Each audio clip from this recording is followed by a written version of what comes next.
अभी तक जो बताया उसको थोड़ा सा एक बार रिपीट कर देते हैं, है ना। देखो लास्ट क्लास में हम लोग कहाँ तक डिस्कस किए थे, कंस्ट्रक्शन तक, ठीक। कंस्ट्रक्शन के बाद से हम लोगों को उसका ऑपरेशन समझना है, ठीक है, operation of induction type energy meter, है ना। लेकिन उस ऑपरेशन से पहले एक चीज जो है वो तुमको समझना है, जिसका हम लोग ऑपरेशन में यूज करने वाले हैं, वो है theory of induction type instrument. तो theory of induction type instrument में क्या समझना है तुम लोगों को, वो हम तुमको कंटिन्यू कर देते हैं फिर से। देखो समझने वाली बात इसमें ये है कि जो इंडक्शन टाइप मशीन होगा, जो कोई भी इंस्ट्रूमेंट यूज करो, इंडक्शन टाइप का वाट मीटर भी बनता है, लेकिन हम लोगों को पढ़ना नहीं था, ठीक है। तो हम लोग यहाँ एनर्जी मीटर पढ़ रहे हैं, तो कोई भी इंडक्शन टाइप इंस्ट्रूमेंट होगा उसमें तुमको एक मिलेगा प्रेशर कॉइल, ये वाला तुम्हारा होगा प्रेशर कॉइल, है ना, और दो करंट कॉइल मिलेगा, ठीक है। इससे तुम्हारा सीरीज मैग्नेट बनता है, इससे तुम्हारा सॉरी इससे शंट मैग्नेट बनता है, और करंट कॉइल वाला की वजह से क्या बनता है, करंट कॉइल की वजह से बनता है तुम्हारा सीरीज मैग्नेट। ये हम लोग कल ही पढ़ चुके थे। अब होता क्या है, जब कंस्ट्रक्शन हम लोग जान चुके हैं, सॉरी, है ना, तो जब हम लोग कंस्ट्रक्शन जान चुके हैं, अब होगा क्या कि तुम्हारा इसमें जब करंट जाएगा प्रेशर कॉइल में, है ना, तो ये एक फ्लक्स क्रिएट करेगा फाई पी, है ना, प्रेशर कॉइल का अपना एक फ्लक्स क्रिएट होगा, वो फ्लक्स अल्टरनेटिंग होगा, वो अल्टरनेटिंग फ्लक्स जो होगा वो क्या करेगा, इस एल्यूमिनियम डिस्क के साथ भी लिंक करेगा। मतलब इस फ्लक्स का कुछ हिस्सा, मतलब ये फ्लक्स है तो फ्लक्स का कुछ हिस्सा एल्यूमिनियम डिस्क के साथ लिंक करेगा, तो इस एल्यूमिनियम डिस्क में ईएमएफ प्रोड्यूस होगा। क्यों? क्योंकि अल्टरनेटिंग करंट है उसमें, एक ये कंडक्टर हो गया, एल्यूमिनियम जो हो गया एक कंडक्टर की तरह बिहेव करेगा, तो उसमें एक ईएमएफ क्रिएट हो गया। वो ईएमएफ हम लोग किससे देंगे, ये E equal to minus D phi by D T, इससे वो ईएमएफ निकल जाएगा, ठीक। अब ये फ्लक्स जब हो गया, ये ईएमएफ क्रिएट हो गया इसमें, अब इसमें करंट का कुछ स्पेसिफिक पार्ट नहीं है ना, क्योंकि ये तो पूरा मेटल है, तो तुम लोग जानते हो जब मेटल ऐसे इसी में ईएमएफ प्रोड्यूस हो गया है, तो इसमें एक एडी करंट भी होगा, तो ये एडी करंट हो गया, तो एडी करंट क्या होगा, वो ईएमएफ बट्टा इंपेडेंस, है ना, तो ईएमएफ बट्टा इंपेडेंस कर दिए। अब ये इंपेडेंस होगा क्या, ये इंपेडेंस क्या होगा, ये इंपेडेंस इस एल्यूमिनियम डिस्क का होगा, है ना, तो इस ये इंपेडेंस जो होता है ये इसका वैल्यू होता है, इस तरह से हम लोग लिख सकते हैं आर ई प्लस जे एक्स ई, जहां एक्स ई क्या है, एक्स ई तुम्हारा है तुम्हारा रिएक्टेंस हो गया इस एल्यूमिनियम का, है ना। अब ये रिएक्टेंस क्या होगा भाई, ओमेगा इंटू एल, ओमेगा क्या होगा 2 पाई एफ, एफ क्या होगा फ्रीक्वेंसी सप्लाई का, समझ गए, तो ये इंपेडेंस हो गया, ठीक। अब इसका कुछ ना कुछ एंगल आएगा ना जी, ये इंपेडेंस है तो इसका कुछ अपना एक इंपेडेंस एंगल आएगा, तो ये इंपेडेंस एंगल का वैल्यू हो जाएगा ये tan inverse x E by XL, समझ गए, ये तुम्हारा ये इंपेडेंस का एंगल हो गया, ठीक। तो ये इंपेडेंस का एंगल हो गया, तब इस इंपेडेंस के एंगल होने से होता क्या है, ये जो करंट है ना, ये जो करंट होगा ना, ये आईईपी जो होगा लैग्स तुम्हारा ईपी, जो जो तुम्हारा ये जो जो वोल्टेज है ना बाई अल्फा, समझे, वो क्या होगा, वो वोल्टेज ये जो करंट होगा ना वो उस वोल्टेज से अल्फा एंगल से लैग करेगा। कोई भी करंट ले लो, कहीं भी लैगिंग अगर लोड है तो जो एंगल होता है ना उसी से लैग करने लगता है, ठीक है। तो ये एडी करंट प्रोड्यूस हुआ, वो इससे लैग करने लगेगा, ठीक है। तो ये तो कहानी हो गई इसके वजह से, किसके वजह से जी, ये तुम्हारा जो प्रेशर कॉइल है उसके वजह से। अब इसमें क्या होगा, ये जो तुम्हारा ये जो है तुम्हारा जो तुम्हारा सीरीज कॉइल है वो भी उसके साथ भी वही कहानी होगा, इसमें भी एक करंट फ्लो होगा, लोड करंट, और वो लोड करंट क्या करेगा, वो एक फ्लक्स क्रिएट करेगा, उस फ्लक्स की वजह से एक ईएमएफ प्रोड्यूस होगा, है ना, जो इस तरह से मिलेगा, और उस ईएमएफ की वजह से एक एडी करंट होगा, है ना। अब होगा क्या, ये जो एडी करंट है, ये मतलब ये जो सीरीज वाला एडी करंट है, इसके वजह से जो एडी करंट हुआ वो इस वाले फ्लक्स के साथ रिएक्ट करेगा और एक टॉर्क क्रिएट करेगा, जिसको हम लोग क्या बोलते हैं, एक टॉर्क क्रिएट किया वो उसको क्या बोले, T1 इक्वल टू ये 5P इंटू IES, ठीक, ये हो गया। सिमिलरली सिमिलरली तुम्हारा क्या होगा, ये इधर वाला जो एडी करंट है, ये वाला एडी करंट इसके साथ रिएक्ट करेगा और एक टॉर्क क्रिएट करेगा T2, समझ गए। तो अब ये जो ना टॉर्क कंबाइंड इफेक्ट क्या होगा ना, नेट टॉर्क हम लोग इन दोनों का डिफरेंस से देंगे, और इन दोनों का जो टॉर्क का इफेक्ट होगा दोनों अपोजिट होगा, है ना। और इससे अल्टीमेटली ये होगा कि एक हमको जब ये टॉर्क का रिलेशनशिप ऐसा आएगा, ठीक। अब ये करंट फाई और IS ये तो डीसी है नहीं ना, साइनोसॉइडल है, तो उसका रिलेशनशिप होगा IM sin ओमेगा टी, ऐसे करके साइन में रिलेशनशिप रहेगा, साइनोसॉइडल फंक्शन होगा। तो उसको जब हम लोग सॉल्व करेंगे ना, तो अल्टीमेटली सॉल्व करेंगे तो डिफरेंशिएशन इंटीग्रेशन सब चीज करने के बाद से फाइनली तुम्हारा रिलेशनशिप ये मिलेगा, ठीक है, जहां बीटा क्या है, फ्लक्स फाई 1 और फाई 2 के बीच का एंगल है, ठीक, और अल्फा क्या है, अल्फा तुम्हारा ये अभी हम लोग जो निकाले tan इनवर्स, ये जो इंपेडेंस एंगल होता है एल्यूमिनियम डिस्क का वो हो गया, ठीक है। तो ये एक रिलेशनशिप हो गया, जो रिलेशनशिप हम लोग यूज करेंगे जब उसका हम लोग ऑपरेटिंग पढ़ेंगे तो, ठीक है। तो ये तुम्हारा बेसिक चीज था कि कैसे मतलब ओवरऑल काम करता है। अब हम लोग यही चीज जो है ना या उसका डिटेल पढ़ेंगे इसके ऑपरेशन, ठीक है। तो चलो इसका डिटेल ऑपरेशन में अब हम लोग आ जाते हैं, ठीक है। अब यहाँ से मेन चीज शुरू होता है ना। ऊपर वाला चीज में बस इंपॉर्टेंट क्या था, वो फॉर्मूला, क्योंकि वो फॉर्मूला हम लोग यूटिलाइज करने वाले हैं, ठीक है। तो चलो, operation of induction type machine, induction type energy meter. अब इसके ऑपरेशन में देखो क्या समझना है। देखो, कंस्ट्रक्शन के हिसाब से पहला चीज क्या किया जाता है, प्रेशर कॉइल को हाईली इंडक्टिव बनाया जाता है, समझ गए। हाईली इंडक्टिव बनाने का तरीका क्या है, उसमें बहुत लार्ज नंबर ऑफ टर्न दे दिए, है ना। लार्ज नंबर ऑफ टर्न्स देके उसको हाईली इंडक्टिव बनाया जाता है। ये कल ऑब्जेक्टिव वाले क्वेश्चन में भी था, है ना। तो ये हाईली इंडक्टिव हो गया, पहला चीज तो ये। और ध्यान देना, जो तुम्हारा वाट मीटर था, वाट मीटर में क्या होता है, वो हाईली रेसिस्टिव रहता है। लेकिन यहाँ जो है, जो डायनामोमीटर टाइप वाट मीटर होता है ना, उसका प्रेशर कॉइल हाईली रेसिस्टिव होता है, लेकिन यहाँ इसको हाईली इंडक्टिव बनाया जाता है, ठीक।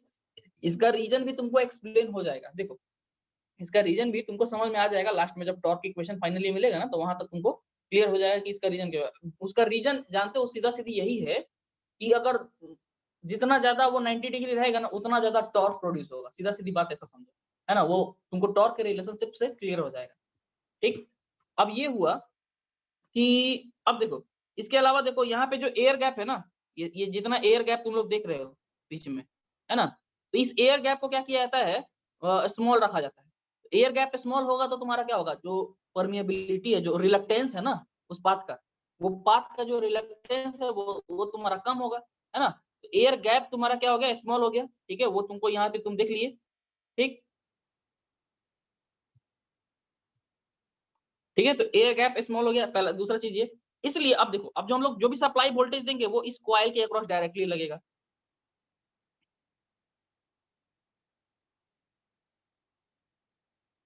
इसका जो एक कनेक्शन है ना, ये हमको कनेक्शन थोड़ा गड़बड़ लगता है।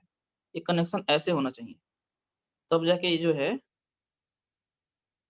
ये गलत है, ठीक। ये कनेक्शन जो है ना ये ऐसे होगा, मतलब प्रेशर कॉइल का जो ये पैरेलल में रहता है ना, ये सीधे ऐसे जाके एक एंड से शुरू हुआ, दूसरे एंड में जाके ये लग जाएगा, ठीक है। हालांकि ये बुक में ही गड़बड़ दिया है, ठीक है। तो मतलब मॉडिफाई कर लेना, इसको यहाँ से यहाँ कनेक्ट कर देना, ठीक। तो प्रेशर कॉइल का कनेक्शन बेसिकली ऐसा रहेगा, ठीक है। तो ये जो भी प्रेशर कॉइल है ना, ये डायरेक्टली सप्लाई के अक्रॉस है। देखो, इनमें जो भी हम सप्लाई वोल्टेज दे रहे हैं वो डायरेक्टली इसमें गया, यहाँ सप्लाई वोल्टेज यहाँ से यहाँ चला गया, यानी कि इसका जो करंट का जो पाथ है वो ऐसे है। इसमें करंट गया, इसमें घुमा और वापस यहाँ आया और इधर से इधर निकल गया, ठीक। ये ऐसा इसका पाथ है। ये लोड के साथ उसका कोई मिक्सअप नहीं है, वो फिगर पहले गलती था, ठीक। तो ये इसमें ये प्रेशर कॉइल, तो इसमें क्या होगा, अब एक प्रेशर कॉइल करंट जाएगा, है कि नहीं। प्रेशर कॉइल करंट जाएगा ना जी, ठीक। अब सप्लाई वोल्टेज प्रेशर के अक्रॉस लगाया गया, तो करंट क्या होगा, आईपी फ्लो होगा, है ना। और ये जो करंट होगा वो प्रोपोर्शनल होगा किसके, सप्लाई वोल्टेज के, है कि नहीं। जितना ज्यादा वोल्टेज आप दीजिएगा उतना ज्यादा आपका करंट होगा, आईपी, ठीक। और ये लैग करेगा किसको, ये जो आईपी करंट है ना, आईपी लैग करेगा किसको, सप्लाई वोल्टेज को, है ना। यानी कि अगर तुम सप्लाई वोल्टेज लेते हो, अगर तुम सप्लाई वोल्टेज यहाँ पे VS ले रहे हो, तो इसका करंट क्या करेगा, लैग करेगा किससे, लगभग 90 डिग्री के आसपास।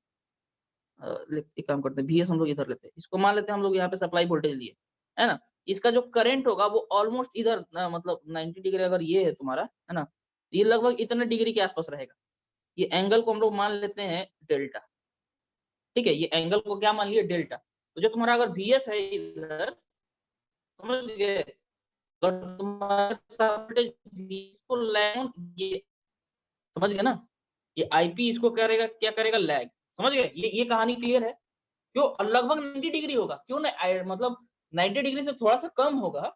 क्यों 90 डिग्री से कम होगा, क्योंकि आइडियली इसके प्रेशर कॉइल जो है, इसको हम लोग प्योर इंडक्टिव तो बना नहीं सकते, इसीलिए 90 डिग्री नहीं हो पाएगा। लेकिन हम चाहते हैं कि ये जो करंट है ना वो 90 डिग्री पे रहे, ठीक, इतना क्लियर। अब इसके बाद से देखो क्या होगा, इसीलिए लिखा हुआ है, ideally this angle of lag should have been 90 degree, but for a small unavoidable resistance present in the winding magnetic circuit, मतलब वाइंडिंग में कुछ रेजिस्टेंस होता है, उसके बाद कुछ आयरन लॉस होता है, उसके वजह से ये क्या होता है, ये 90 डिग्री नहीं हो पाता, समझ गए।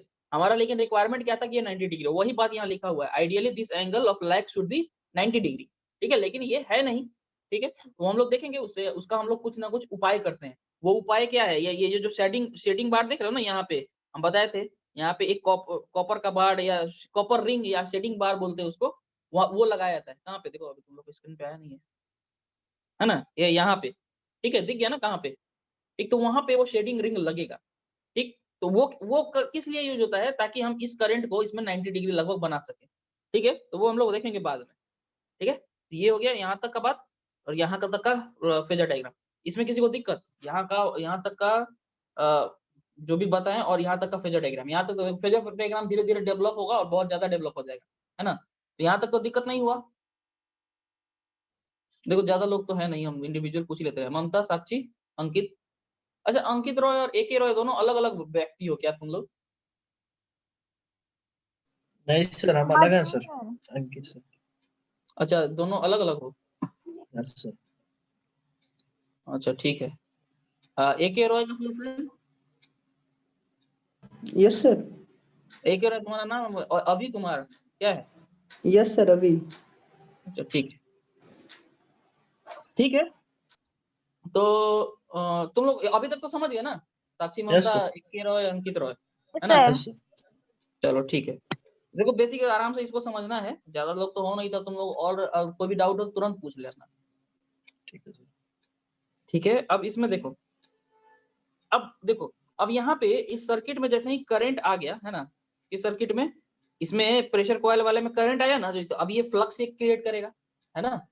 अभी जो होगा ये फ्लक्स क्रिएट करेगा। ठीक, बेसिकली देखो होता क्या है, किसी भी तुम सर्किट में, कोई भी मैग्नेटिक सर्किट है ना, देखो ऐसे अगर तुम्हारा कोई मैग्नेटिक सर्किट है, ठीक, तुम क्या करोगे, तुम इसमें तुम करंट दोगे तो ये बेसिकली क्या पहले प्रोड्यूस होता है? एमएमएफ प्रोड्यूस होता है। एमएमएफ क्या होता है? Number of turns into current, है ना? इसमें मान लो तुम करंट दिए हो तो एमएमएफ प्रोड्यूस होता है। अब ये एमएमएफ जो है, वो एमएमएफ क्या करता है? फ्लक्स क्रिएट करता है। सिमिलर टू, मान लेते हैं तुम यहाँ पे एक वोल्टेज दोगे, ठीक है, तो ये वोल्टेज क्या करेगा जी? करंट प्रोड्यूस करेगा। वैसे ही एमएमएफ क्या करता है? फ्लक्स प्रोड्यूस करता है, डिपेंडिंग ऑन रिलक्टेंस। जैसे कि यहाँ पे मान लो, अगर तुम यहाँ पे अगर दो रेसिस्टेंस दे दोगे इस सर्किट में, तो करंट दो जगह जाएगा कि नहीं? बोलो, जाएगा ना?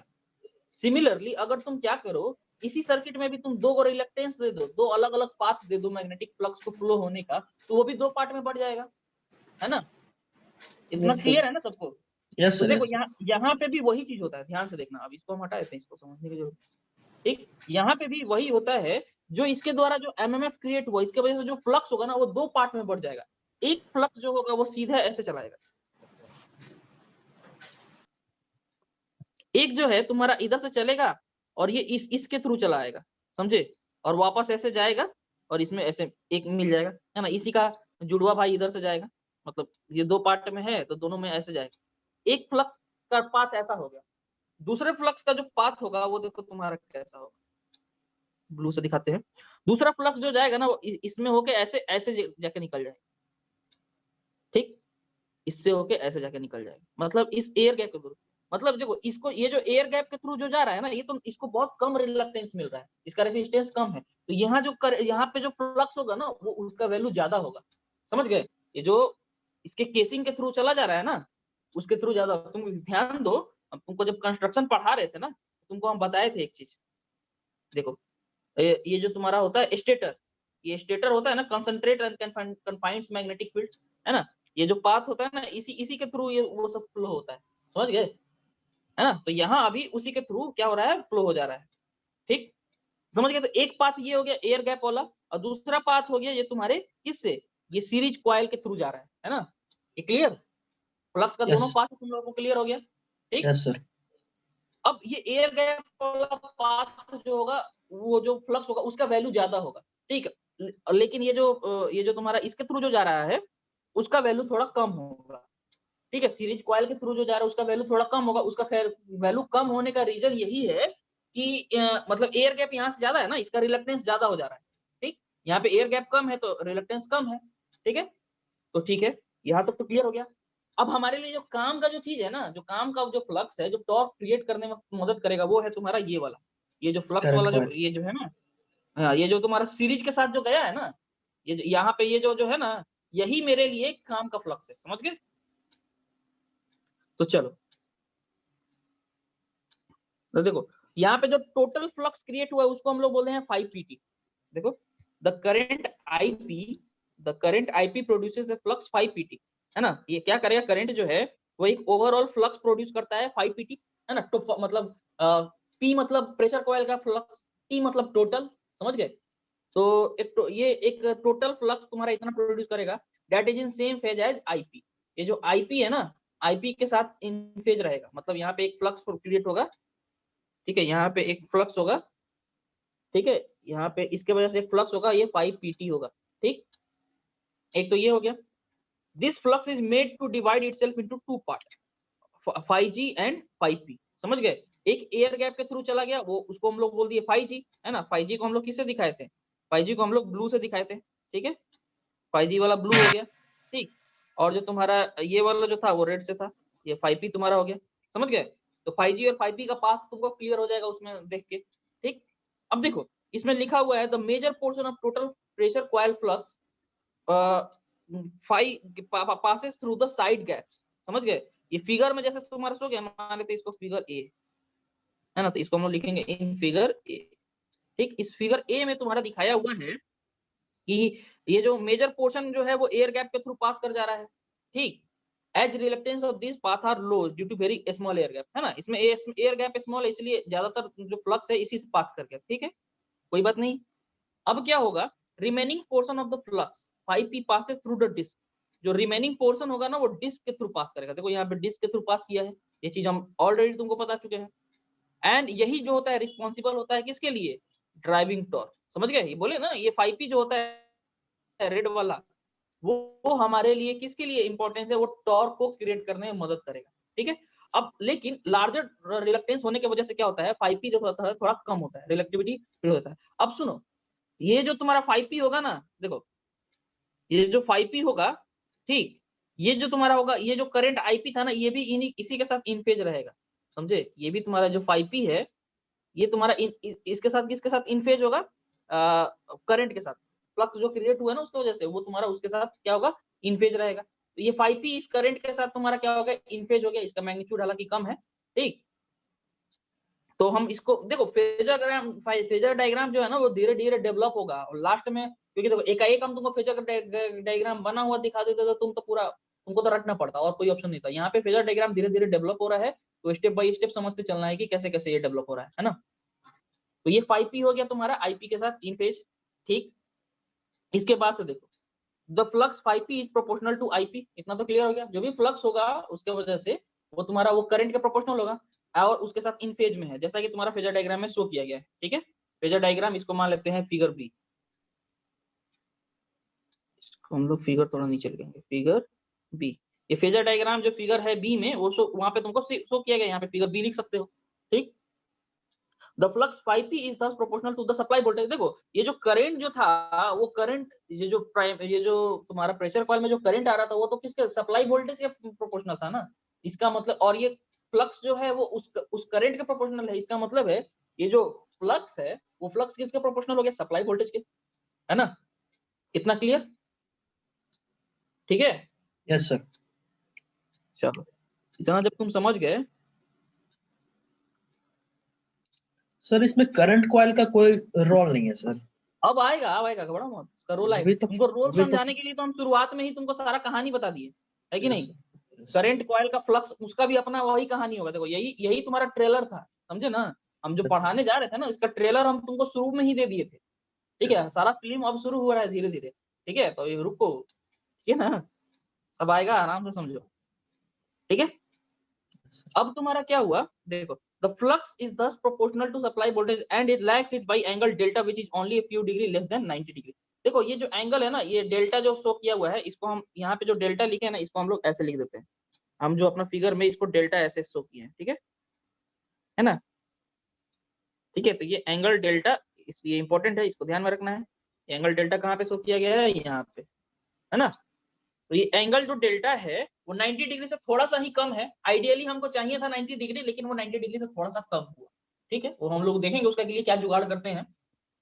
द फ्लक्स बीइंग अल्टरनेटिंग इन, देखो अब देखो यहाँ पे बड़ा जरूरी है, जो फ्लक्स जो है वो अल्टरनेटिंग होगा, क्यों, क्योंकि हम लोग सारा एसी सप्लाई दे रहे हैं, एनर्जी मीटर मतलब डीसी के लिए तो होगा नहीं, है ना। yes, तो ये तुम्हारा जो है ये जो फ्लक्स जो है अल्टरनेटिंग नेचर का है, ठीक, इसके वजह से ये क्या करेगा, एक ईएमएफ प्रोड्यूस करेगा, जिसको एडी करंट ईएमएफ कहेंगे, ईईपी, है ना। ई देखो, ई मतलब ईएमएफ, ई स्मॉल ई किस लिए यूज किया है, एडी करंट की वजह से। अब पी की किसके लिए यूज किया गया है, प्रेशर कॉइल का है, इसलिए पी यूज किया गया है, समझ गए। तो यहाँ पे ये तुम्हारा क्या आ गया, ठीक है, ईईपी, क्लियर है ना।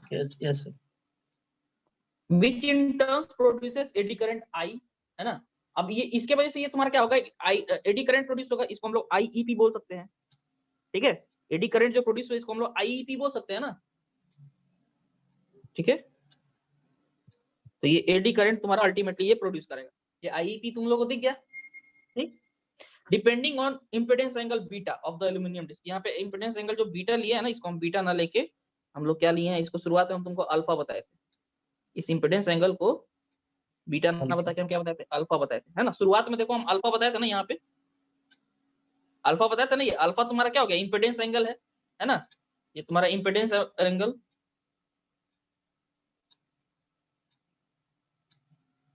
tan it for x by r. ये हाँ, ये तुम्हारा इंपेडेंस एंगल ऑफ किसका, एल्यूमिनियम डिस्क, yes sir. ठीक है। तो ये एल्यूमिनियम डिस्क का होता है ये, ठीक, ठीक है। तो ये हो गया। तो एडी करंट जो होगा वो तुम्हारा जो फ्लक्स जो ईएमएफ प्रोड्यूस होगा उसको इतने अल्फा एंगल से लैग करेगा, ठीक है। अब हम लोग को क्या करना होगा ना, फेजर डायग्राम एक बनाना होगा, ठीक है। एक फेजर डायग्राम बनेगा, जिस देखो अब सवाल ये है, देखो देखो होता क्या है ना, कि ये चीज तुम जानो कि जो ईएमएफ प्रोड्यूस होता है, ठीक, क्योंकि ईपी जो होगा वो ईपी जो होगा ना, देखो ईईपी जो होता है, देखो सुनो एक चीज तुम लोग ध्यान देना। अब बात समझने वाली ये होती है कि देखो सिंबल जो यूज किया जाता है ना, उसका अपना अपना मीनिंग होता है। जैसे मान लो हम स्मॉल, जब भी हम लोग स्मॉल सिंबल यूज करते हैं ना, स्मॉल सिंबल, इसका मतलब इंस्टेंटेनियस वैल्यू को शो करने के लिए करते हैं, समझ गए। तो ये जो वोल्टेज ईपी जो होता है ना, ये बेसिकली तुम्हारा क्या होता है, ये जो ईपी होता है ये तुम्हारा होता है प्रोपोर्शनल होता है किसके, minus D five by D T, समझे। और ये लैग करता है, lags 5p by an angle by 90 degree, समझे। तो जो तुम्हारा ईएमएफ जो प्रोड्यूस होता है ना फ्लक्स के द्वारा, एक सीधा सीधी कॉन्सेप्ट जानो, अगर तुमको ज्यादा सर्किट नहीं दिखाया हुआ है, किसी कोई पर्टिकुलर सर्किट नहीं दिखाया हुआ है, तो तुम क्या कर सकते हो, जो फ्लक्स के वजह से जो ईएमएफ प्रोड्यूस हुआ है, समझ गए, वो क्या करता है, उस फ्लक्स को 90 डिग्री से लैग करता है, समझ गए। तो यहाँ पे ईएमएफ ये लिखा है ना, ये इंस्टेंटेनियस वैल्यू है,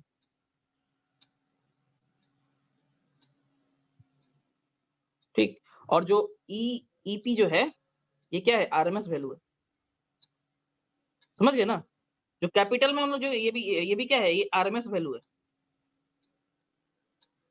ठीक। तो रिलेशनशिप तो ऐसा होता है ना। ईपी जो तुम्हारा ये समझ में आ गया ना। तो जो ईपी होता है वो क्या करेगा, इस फ्लक्स को 90 डिग्री से लैग करेगा। तो देखो ये आईपी जो आईपी ये जो 5p यहाँ पे है ना, तो 5p से 90 डिग्री कहाँ पे आएगा मेरे भाई बताओ, ये 90 डिग्री यहाँ आएगा ना, ठीक है। तो ईपी का जो फेजर होगा वो इससे 90 डिग्री है, तो इसके बीच में कितना आ गया, 90 डिग्री, समझ गया ना ये 90 डिग्री क्यों आया, ठीक है। अब क्या कहें हम, ये जो करंट होगा ना आईईपी, वो क्या करेगा, उससे अल्फा एंगल लैग करेगा, ठीक है। तो इसका जो करंट होगा, अब इसको करंट को हम लोग किसी और कलर से ले लेते हैं, मान लेते हैं इस कलर से लेते हैं, ठीक। तो इसका जो करंट होगा ना उसको अल्फा एंगल से लैग करेगा, ठीक है। इसको हम लोग बोलेंगे आईईपी। इसमें लैगिंग एंगल कितना है जी बताओ जल्दी, अल्फा, है ना, ठीक है। इतना तक क्लियर। ये प्रेशर कॉइल का कहानी था। क्या किया, प्रेशर कॉइल अपना वोल्टेज देखो, यहाँ तक का कहानी हम लोग समझ गए। देखो शुरुआत में जो ट्रेलर था, ट्रेलर का ये देखो, ये फ्लक्स प्रोड्यूस हुआ, फ्लक्स की वजह से ईएमएफ प्रोड्यूस हुआ, ईएमएफ की वजह से करंट प्रोड्यूस हुआ, ठीक है। जो लैग करेगा आईईपी को किससे, अल्फा एंगल से। तो यहाँ तक का जो ट्रेलर का पोर्शन था वो हम लोग क्लियर कर लिए, है ना, ठीक है। यहाँ तक किसी को डाउट, जल्दी जल्दी बोलो, नहीं ना डाउट। साक्षी ममता दोनों एक ही रहो, नो सर। चलो देखो इतना डिटेल एक्सप्लेनेशन तुम लोग को नहीं मिलेगा कहीं हमको, इतना जहां तक लगता है, ठीक है। तो आराम आराम से इसको समझ लो, समझ लोगे तो समझ लेना कि बहुत अच्छी बात है, अच्छा चीज तुम लोग समझ गए हो। और ये कंसेप्ट अगर तुम लोग इस चीज को समझ लियो ना तो काफी यूज करेगा, मतलब यूजफुल होगा बाकी दूसरे सब्जेक्ट को समझने में, जैसे मशीन वगैरह जब पढ़ोगे तब, ठीक है। इलेक्ट्रॉनिक्स के हो तो कोई फर्क नहीं पड़ता है, ठीक है। तभी तुम्हारे लिए इंपॉर्टेंट है, फेजर डायग्राम क्योंकि समझना इंपॉर्टेंट हो जाता है। ठीक, अब देखो हम लोग बात करेंगे किसमें, हम लोग तो ये हो गया। अब हम लोग बात करते हैं लोड करंट के बारे में, ठीक है। लोड करंट जो है अब फ्लो करेगा किसके थ्रू, करंट कॉइल के थ्रू। देखो यहाँ पे जो भी लोड में जो करंट है ना, लोड, इस करंट को हम लोग ऐसे दिखाएंगे।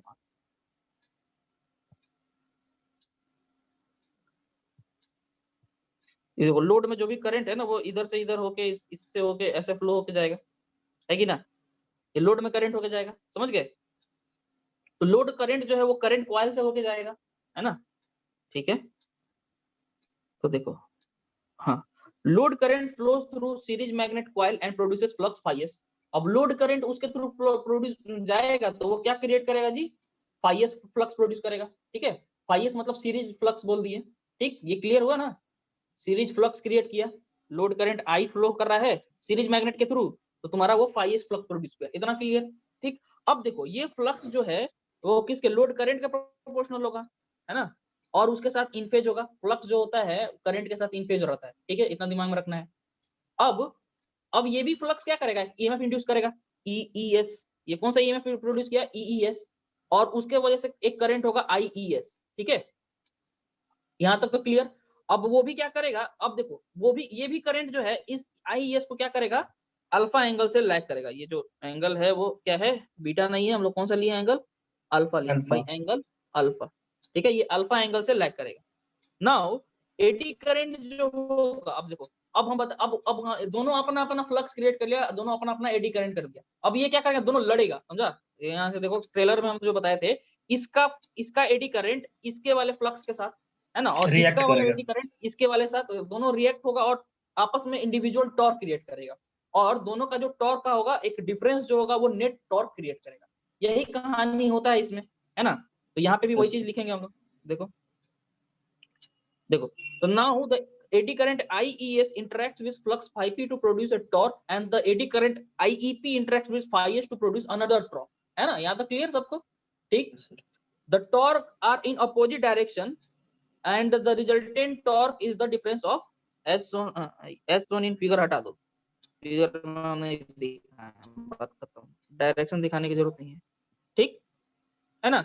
these two torque are in opposite direction and the resultant torque is the difference of these two, ठीक है, ये हो गया ना, समझ गए। अब देखो मान लेते हैं कि ये देखो ये जो फेजर था, है ना, ये फेजर तो तुम्हारा था VS लिखे हुए है ना, जो VS जो सोर्स वोल्टेज था, ठीक, ये सोर्स वोल्टेज बोलो VS बोलो या बड़ा, इसको मान लेते हैं V, है ना। अब देखो अभी तक हम लोग इसे प्राइमरी वाले का ड्रॉ किए हैं, समझे। देखो क्या करते हैं हम लोग, इसी को, सॉरी, इसी फ्लक्स को ना, इसी फिगर को हम लोग यूज करेंगे, समझे। इसी फिगर को हम लोग क्या करेंगे, यूज करेंगे, देखो, ताकि तुम मतलब एक ही में बना देंगे ना, तुम कंफ्यूज हो जाओगे बाद में कि कैसे कैसे कौन बनाता, समझे। तो देखो यहाँ पे हम लोग क्या करते हैं इसको, ठीक है।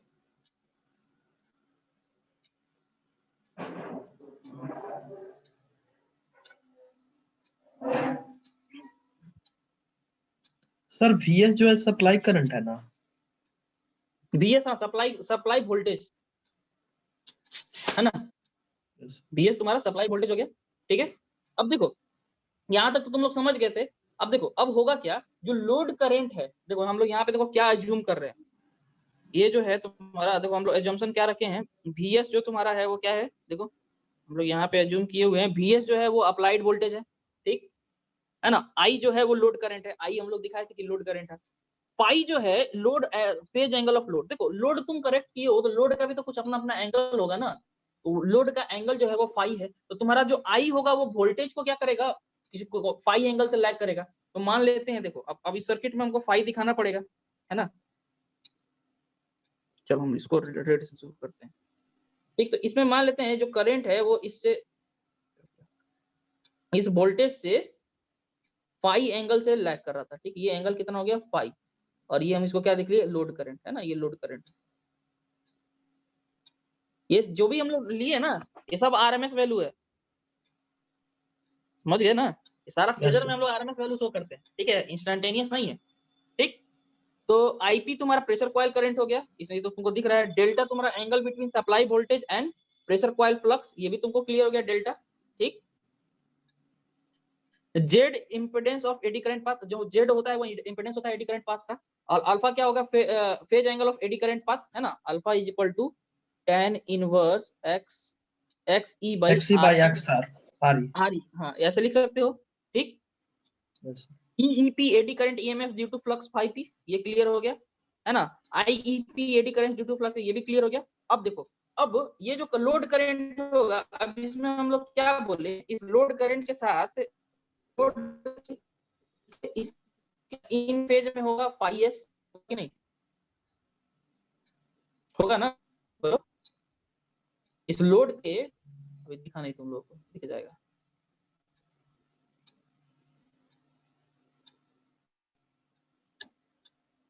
दिख गया है ना। इस लोड के साथ लोड करंट के इन फेज में होगा तुम्हारा कौन सा phi s, ठीक है, इतना क्लियर है, ठीक। अब क्या होगा, अब हम बोले ना, अब इसके वजह से एक ईएमएफ इंड्यूस्ड होगा, वो ईएमएफ क्या करेगा, लैग करेगा, किससे लैग करेगा, इससे 90 डिग्री। तो अब इस यहाँ से हमको 90 डिग्री बनाना होगा यहाँ पे फिर से, ठीक है। अब हमको फिर से एक 90 डिग्री बनाना पड़ेगा, ठीक है। यहाँ से बनाते हैं, यहाँ से एक 90 डिग्री पे, यहाँ का 90 डिग्री जब ड्रॉ करेगा तो लगभग हमको लगता है इतना आएगा, ठीक है। तो ये तुम्हारा क्या हो जाएगा ये IES हो जाएगा, ठीक। अब इससे अल्फा एंगल नीचे जो तुम्हारा होगा इसका करंट होगा,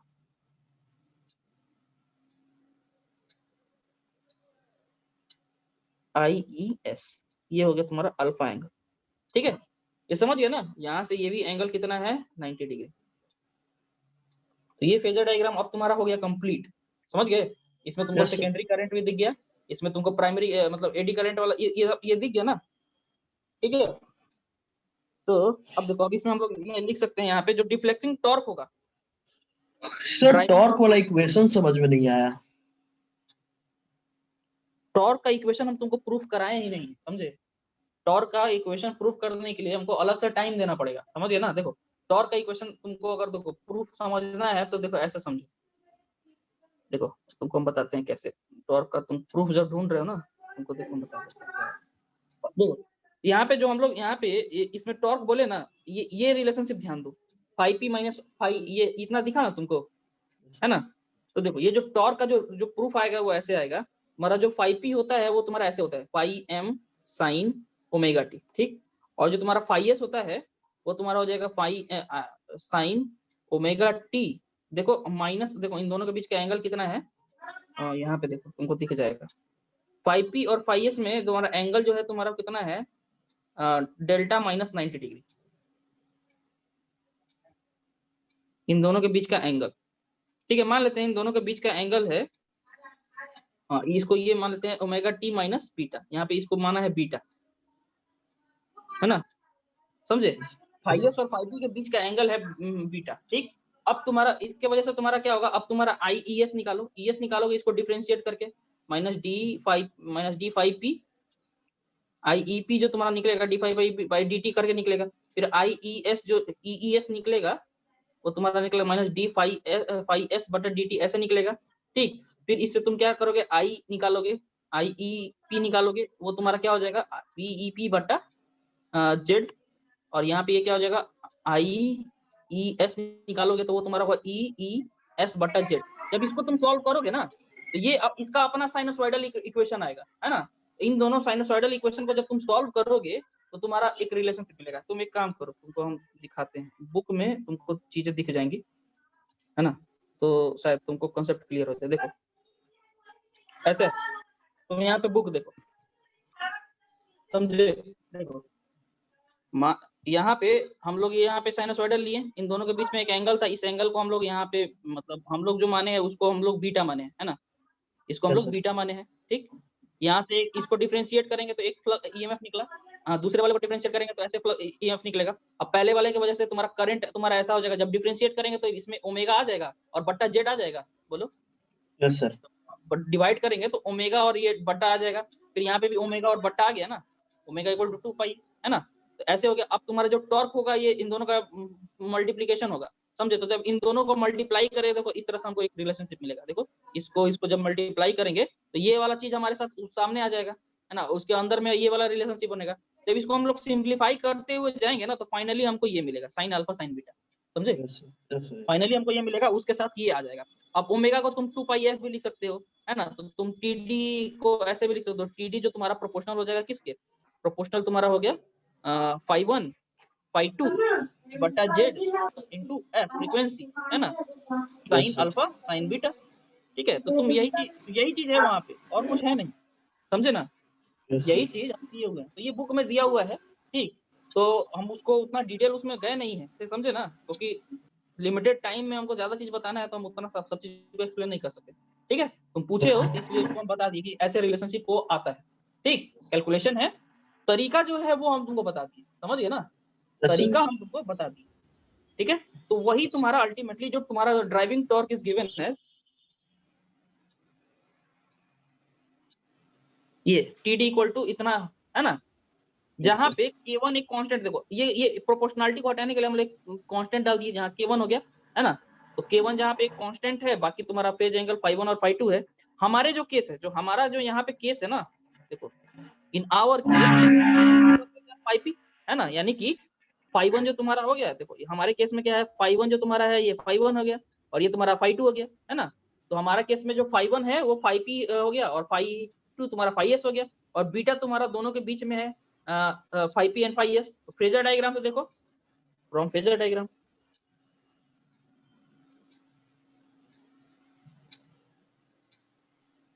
फेजर डायग्राम में देखो तो 5s और 5p के बीच का एंगल कौन सा है, देखो ध्यान से, यहाँ पे 5s और 5p के बीच का जो एंगल है ना, वो है तुम्हारा डेल्टा माइनस 95। हाँ, डेल्टा माइनस 5 है ना ये एंगल। ठीक है, तो ये तुम निकाल लिए, है ना। तो इसलिए ड्राइविंग टॉर्क का वैल्यू तुम्हारा क्या हो जाएगा, k1 5p into 5s f बटा Z sign delta minus 5 cos alpha, इतना लिखोगे ना, यस सर, है ना। इसी में हम लोग सारा चीज लिख दिए। ठीक, अब सुनो, अब देखो बात क्या है, तुम्हारा जो 5p होगा वो वोल्टेज के प्रोपोर्शनल है, ठीक है ना, और 5s जो है वो करंट के प्रोपोर्शनल है। तो तुम एक दूसरा कांस्टेंट डाल सकते हो, देखो इसमें एक दूसरा कांस्टेंट k2 डालोगे तो इसको vi f by z sin इतना लिख दोगे। ठीक, यस सर, अब सुनो, अब यहाँ पे कहानी हम क्या लिख सकते हैं, since f and z are also constant, देखो हम लोग 50 हर्ट्ज फ्रीक्वेंसी यूज करते हैं, वो फ्रीक्वेंसी भी कांस्टेंट है। ठीक है, वो फिक्स फ्रीक्वेंसी आता है, और जो इंपेडेंस होगा एल्यूमिनियम डिस्क का वो भी फिक्स होगा, also constants. So TD equal to, इसको हम लोग नया कांस्टेंट माने k3, है ना, k3 into V I F by Z, खत्म हो, है कि नहीं। k3 हम लोग ले लिए तो f बाई जेड खत्म कर दिए, sign delta minus five cos alpha, इतना लिख सकते हैं ना हम लोग। यस सर, ठीक है, तो ये इसका ड्राइविंग टॉर्क का एक्सप्रेशन हो गया, समझ गए, ड्राइविंग टॉर्क का एक्सप्रेशन हो गया। अब तुम लोग ध्यान से देखोगे ना, इफ देखो यहाँ पे, और तुम लोग को अभी अभी यहाँ से कुछ चीजें क्लियर हो जाएगी। इफ देखो, इफ अल्फा इक्वल टू 0, समझे, that is AD current path is resistive, है ना, अल्फा बराबर tan इनवर्स ओमेगा एल बटा आर होता है ना। तो इसको हम लोग मान लिए 0, इफ ये ओमेगा एल का वैल्यू 0 हो जाए तो तुम्हारा अल्फा बराबर क्या, अल्फा बराबर 0 हो जाएगा, है ना। यस सर, तो एडी करंट जब पास तो तुम्हारा कॉस अल्फा तुम्हारा क्या हो जाएगा, 1 हो जाएगा। एंड ऑल्सो इफ अगर तुम्हारा if delta equal to 90 degree, है ना, देन तुम्हारा जो टीडी का जो फॉर्मूला आ जाएगा वो क्या हो जाएगा, k3 vi, बताओ आगे बताओ, k3 vi, 90 minus 5 sine 90 minus minus 5 cos, है ना, ये कितना आ जाएगा, TD equal to k3 vi ये तुम्हारा cos फाई आ जाएगा, phi. Yes, sir. और ये क्या होता है, पावर होता है Yes, ना। sir. यानी कि जो तुम्हारा जो डिफ्लेक्शन टॉर्क है वो तुम्हारा पावर के प्रोपोर्शनल है, Yes, sir. समझ गए। Yes. तो मतलब उसके लिए रिक्वायरमेंट क्या है, हमको ये डेल्टा 90 डिग्री होना चाहिए, है ना, और cos अल्फा जो है ना चाहिए वो क्या होना चाहिए, 0 होना चाहिए। ये दो चीज का रिक्वायरमेंट है कि नहीं, है ना। Yes, sir. अल्फा जो है वो 0 होना चाहिए और डेल्टा जो है 90 डिग्री होना चाहिए। ठीक, इसको हम लोग जो रेड लिखे है ना इसको सब नोट में करके डाल दे रहे हैं, ठीक ठीक है सर। ठीक है। अगर मतलब इस तरह से सिनारियो रहे तब जाके मेरे तब जाके ये हो जाएगा। तो तुमको अभी तक ये जो मिला ये ड्राइविंग टॉर्क हो गया, है ना। अब इसके बाद से हम लोग को क्या करना है, देखो अब इसके बाद से तुमको वहां पे पहुंच जाना है। जब हम लोग पढ़ते थे कोई भी मशीन पढ़ते थे तो क्या करते थे, टीडी निकालते थे, है ना। उसके बाद से क्या करते थे, टीसी निकालते थे, है ना।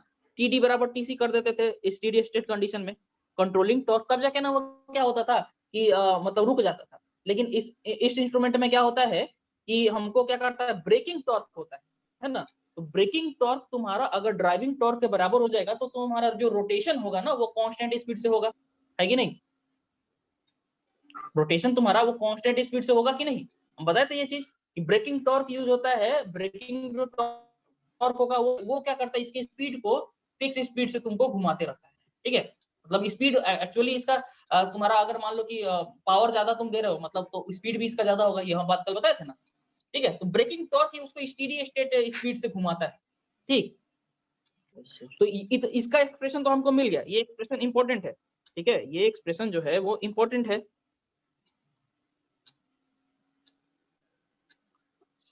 ठीक है।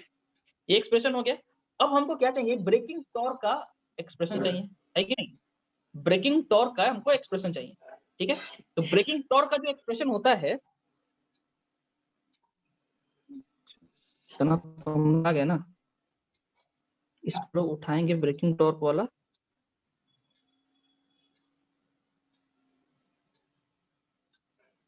देखो K3 तक हम लोग पहुंच गए थे। अगर मान लो स्पीड ऑफ द रोटेशन, देखो डिस्क है तो ब्रेकिंग टॉर्क तुम्हारा किससे मिलता है, ब्रेकिंग टॉर्क का फॉर्मूला ये हो जाएगा। अगर मान लेते हैं n जो है स्पीड है, रोटेशन डिस्क n स्पीड से घूम रहा है, तो ब्रेकिंग टॉर्क तुम्हारा K4 इंटू n हो जाएगा, ठीक। स्टेडी स्टेट कंडीशन पे तुम्हारा क्या हो जाएगा, running condition disc driving torque must be equal to braking torque. उस केस में तुम क्या लिख सकते हो, ये हम नहीं लिखेंगे, मेरे लिए ये इंपॉर्टेंट नहीं, रुक जाओ इसको हम क्रॉप कर देते हैं, ठीक है। तो मेरे लिए क्या इंपॉर्टेंट है, मेरे अब जो मेरा रिलेशनशिप क्या हो जाएगा बताओ, हम लिखेंगे K4 into n multiplied by is equal to K3 VI VI sine sin 90 sine delta minus phi phi. Cos alpha, ऐसे लिख सकते हैं ना, Yes, sir. ठीक है ना। इतना हम लोग लिख सकते हैं, ठीक। अब इसके बाद से क्या है, ठीक है। अब इतना तो हम लोग लेके आए, है ना। अब हम लोगों को सवाल ये है, हम लोग को चाहिए क्या, हमारा पर्पस क्या है, हमको क्या फाइंड करना है जी, हमको फाइंड तो करना है एनर्जी, है ना। और एनर्जी जो हमको फाइंड करना है वो किसके टर्म में, नंबर ऑफ रोटेशन के टर्म में, है कि नहीं जी बताओ। हमको तो चाहिए Yes, एनर्जी sir. किसके टर्म में, नंबर ऑफ रोटेशन के टर्म में। हम सीधा सीधी ये जानना चाहते हैं कि मान लीजिए कि मेरे पास 1000 रोटेशन अगर हुआ तो कितना एनर्जी हुआ, हम तो यही रिलेशनशिप चाहिए ना, Yes, sir. है ना। तो अब इसके लिए क्या करना होगा, हमको एनर्जी और इसके बीच में एक रिलेशनशिप जानना होगा। तो मान लेते हैं ये कैसे निकलेगा वो देख लेते हैं। ये n इक्वल टू वो क्या लिख सकते हैं, K3 बटा K4 VI sine delta Sin minus delta five minus alpha cos cos, cos ठीक alpha. है। अच्छा ठीक है, इसके बाद से देखो हम लोग क्या करेंगे, देखो इसके बाद से हम लोग इतने सारे चीज हम लेके चले आएंगे, ठीक।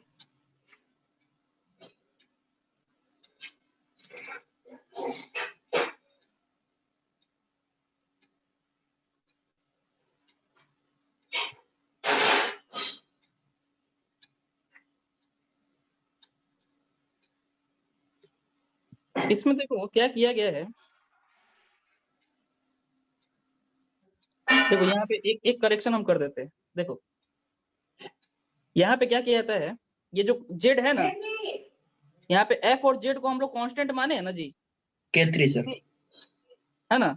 K3 जब हम लोग आए हैं f z, अब देखो ये जो cos अल्फा है ना, ये भी कांस्टेंट होता है। देखो cos अल्फा ओमेगा l बटा r है ना, ये भी तुम्हारा कांस्टेंट ही होता है ना जी। ठीक, तो ये भी बेसिकली तुम्हारा क्या है, कांस्टेंट है। इसको हम लोग क्या कर सकते हैं, इसको भी हम लोग डाल सकते हैं इसमें। देखो f comma z comma cos alpha, alpha जो है एक आर कांस्टेंट, ठीक है। मतलब जो तुम्हारा बुक का जो स्टैंडर्ड इक्वेशन है उसमें cos अल्फा नहीं छुपा देता है, समझ गए। बुक का जो स्टैंडर्ड जो रिलेशनशिप है ना उसमें cos अल्फा को छुपा देता है, तो इसलिए हम लोग क्या करेंगे, वही फॉलो करेंगे। इस cos अल्फा को हम इसमें से हटा दिए, ठीक है। ये cos अल्फा, तो cos अल्फा किस लिए हटा है, वो कांस्टेंट के साथ मल्टीप्लाई हो गया। cos अल्फा का वैल्यू एग्जिस्ट कर रहा है इसी में, लेकिन वो किसके साथ है, इसी K3 के अंदर में, ठीक है। Clear yes sir. है ना, ठीक है। तो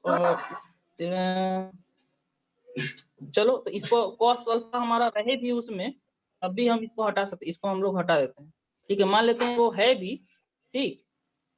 अब हम लोग इसमें सिर्फ इसको करते हैं, इसको sin 90 डिग्री हो जाएगा। इसमें से हम लोग हाँ, ये इतना लिख सकते हैं ना, अगर डेल्टा 90 डिग्री होगा तो ये तुम्हारा इतना हो जाएगा, है ना। यस ठीक सर। है, इतना क्लियर है। ठीक, ये cos अल्फा को हमने हटा दिया इस सर्किट से, तो यहाँ से मेरा ये cos अल्फा हट गया, है ना। ठीक, चलिए क्या है कि तुमको स्टैंडर्ड रिप्रेजेंटेशन तो ले आके जाना पड़ेगा ना। हम जो स्टैंडर्ड जो यूज कर रहे हैं, इस तरह से इक्वेशन होना चाहिए जाके एग्जाम में बुक में क्वेश्चन जो पूछे उससे मैच करे तुम्हारा, है ना। ठीक है, तो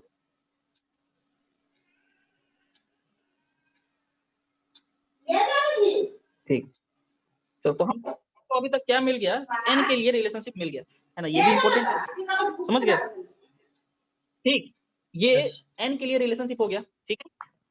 नाउ अब देखो टोटल नंबर ऑफ रिवॉल्यूशन, मान लेते हैं कि तुम्हारा जो है ये तो n रिवॉल्व कर रहा है, ठीक। अब मान लो कि सर्टेन टाइम t में कितना नंबर ऑफ रिवॉल्यूशन हुआ, ये कैसे पता चलेगा, ठीक है। टोटल रिवॉल्यूशन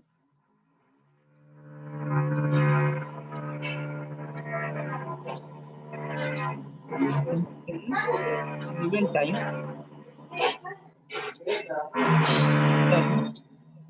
ठीक है। तो जो टोटल रिवॉल्यूशन देगा वो तुम्हारा कैसे दिया जाएगा, देखो हम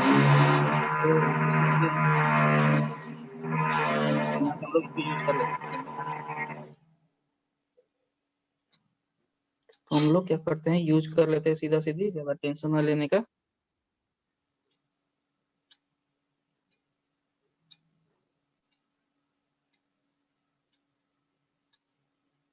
रुक जाओ रुक जाओ,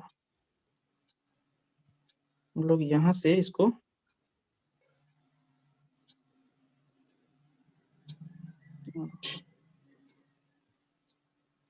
ठीक है, यहीं से यहाँ तक करते हैं।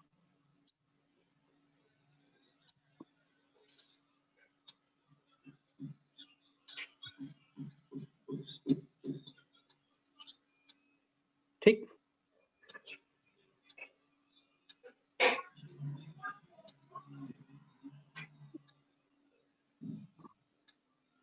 ठीक है।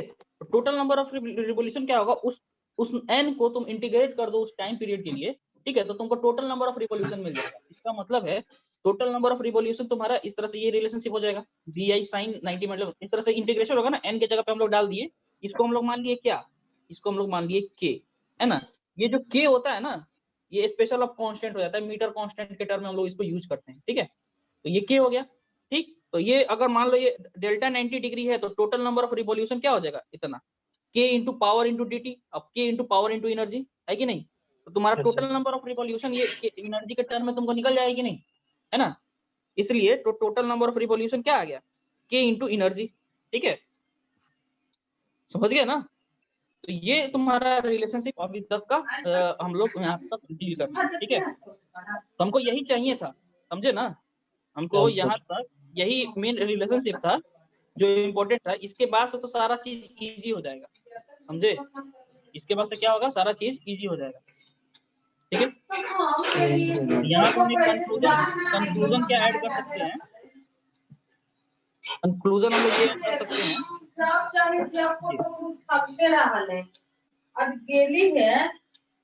म्यूट कर लो, म्यूट कर लो। आ रहा है किसी के पीछे से नॉइज, इसको म्यूट कर लो। ठीक है, तो हम लोग यहाँ ये लिख सकते हैं कि total number of revolution is proportional to the energy consume, है ना। इतना रिलेशनशिप समझ गए ना। ठीक है, इसके आगे का कहानी हम लोग नेक्स्ट डे करेंगे। इतना आज तुम लोग समझ जाओ, यही बहुत है। समझ गए ना। फेजर डायग्राम कंप्लीट कैसे बनाया ना, स्टेप बाय स्टेप, ये एकदम दिमाग में रखना है। ठीक, और कैसे रिलेशनशिप कैसे आया है वो तो हम तुमको, मतलब उसको हम एग्जैक्ट डिटेल नहीं दिए हैं, उसका हम ओवरव्यू दे के छोड़ दिए हैं। समझ गए ना। ये रिलेशनशिप कैसे आया है, theory of induction type instrument, इसको हम तुमको पूरा ऐसी नहीं दिए, उसको नोट फॉर्म में करके लिखें, क्योंकि तुमको एग्जाम में लिखना भी नहीं है। ठीक है, तुमको चाहिए होगा थ्योरी तो वो तो बुक्स में भी मिल जाएगा। ठीक, लेकिन वो थ्योरी तुमको लिखने के लिए नहीं आई, ये मतलब ये रिलेशनशिप प्रूफ करने के लिए एग्जाम में नहीं आएगा। ठीक है, ठीक है, तो हम लोग इसको यहाँ पे इतना कंक्लूड कर देते हैं। ठीक है ना, तो आज का क्लास में इतना ही रहेगा।